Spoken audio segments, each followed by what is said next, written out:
Guys, welcome to Thara vlogs. நம்ம இன்றைக்கி என்ன பார்க்க போகிறோன்னா, உங்களுக்கு எல்லாத்துக்கும் பிடிக்கும் அண்ட் வந்துட்டு சின்ன குழந்தைங்களுக்கு அவர் ரொம்ப ரொம்ப பிடிக்கும். அவர் யாரும் இல்லை, மகாகவி பாரதியார் பற்றி தான் இன்றைக்கி இந்த வீடியோவில் பார்க்க போகிறோம்.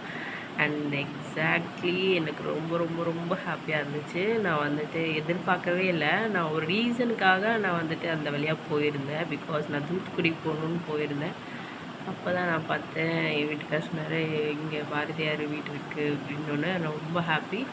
சரி, இப்போ டைம் ஆச்சு. நாங்கள் ஒரு இம்பார்ட்டன்ட் வேலைக்காக தூத்துக்குடி போயிருந்தோம். சரி, வரும்போது கண்டிப்பாக போகணும்னு சொல்லிட்டு வந்தோம். அதே மாதிரி வந்து கரெக்டாக ஈவினிங்குள்ளே வந்துவிட்டோம். ஸோ கரெக்டாக வந்துவிட்டோம். அதுக்கப்புறம் கரெக்டாக அந்த மேம் இன்சார்ஜ் மேம்லாம் இருந்தாங்க. ஸோ பார்க்கலாமா, நான் அலோவ் பண்ணுவீங்களா அப்படின்னு கேட்டோம். ஓகே, அலோவ் பண்ணுவோம், வாங்க வந்து பாருங்கன்னு சொன்னாங்க.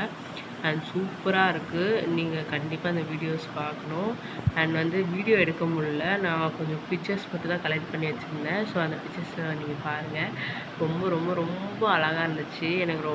எனக்கு நேச்சராகவே அந்த காலத்து வீடுனா ரொம்ப ரொம்ப பிடிக்கும். சூப்பராக இருக்கும் பார்க்குறக்கே. ஸோ அவரோட வீடும் அவ்வளோ அழகாக இருந்துச்சு.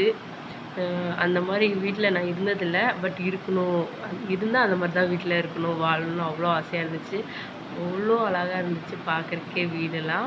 அண்ட் கொஞ்சம் ஆல்ட்ரேஷன் பண்ணியிருந்தாங்க. சூப்பராக இருந்துச்சு பார்க்குறக்கு. அண்ட் மறக்காமல் இந்த வீடியோ பாருங்கள், எனக்கு சப்போர்ட் பண்ணுங்கள், எனக்கு சப்ஸ்கிரைப் பண்ணுங்கள். உங்களுக்கும் இந்த வீடியோ ரொம்ப பிடிக்கும்னு நினைக்கிறேன்.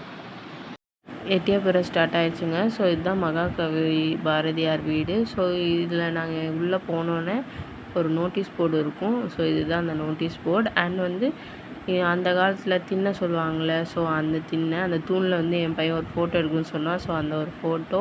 அண்ட் இந்த சைடு வந்து அப்படியே பிராமின் வீடு மாதிரி இருக்கும் பார்க்குறக்கும், அதே மாதிரி ஒரு ஃபோட்டோ எடுத்தோம். அண்ட் உள்ளே இன்னொரு ரூம் உள்ளே போனோன்னா மகாகவி பாரதியார் ஸ்டாச்சு இருந்துச்சு. அண்ட் இது மேலே ரூப்பு. ஸோ அந்த ரூப் வந்து ஆல்ட்ரேஷன் பண்ணி சூப்பராக இருந்துச்சு. அங்கே வந்து ஒரு கிணறு இருந்துச்சு. செம்ம ஆழங்க, செம்ம பெரிய ஆழம். ஸோ அதுதான் இது. அது ஃபஸ்ட்டு க்ளோஸ்அப்பில் காட்டினேன், இது அவுட் சைட்லேருந்து காட்டினோம். பின்வாசல் சொல்லுவாங்களே, ஸோ இதுதான் அந்த பின்வாசலே ஒரு ஃபோட்டோ எடுத்தோம். அண்ட் வந்துட்டு இது இன்னொரு ரூமில் இருக்க ஃபேன், இந்த லைட்ஸ்லாம் போட்டிருந்தாங்க, அது சூப்பராக இருந்துச்சு. ரூம்ஸ் நிறையா இருந்துச்சுங்க. கிச்சனு அந்த வழியாக போய் இந்த வழியாக குட்டி குட்டியாக ரூம்ஸ் அழகாக இருந்துச்சு. இது பின்வாசலோட ஃபினிஷிங்கு. ஸோ அதில் ஒரு ஃபோட்டோ. அப்புறம் அந்த கிணத்துக்கிட்ட நின்று ஒரு ஃபோட்டோ எடுத்துக்கிட்டோம். அண்ட் பின்வாசலில் நின்று 2 ஃபோட்டோ எடுத்தோம், நானும் என் பையனும். ஸோ இதுதான் அந்த பின்வாசல் ஃபோட்டோ. சூப்பராக இருந்துச்சு. கடைசியாக கிளம்புறபோது ஒரு ஃபைனலாக ஒரு ஃபோட்டோ எடுத்துகிட்டு நாங்களும் மகாகவி பாரதியார் பார்த்துட்டு வந்துட்டோம். ஸோ அதனால தான் என் பையனுக்கு கவின் பாரதின்னு பேர் வச்சுருக்கோம். தேங்க்யூ.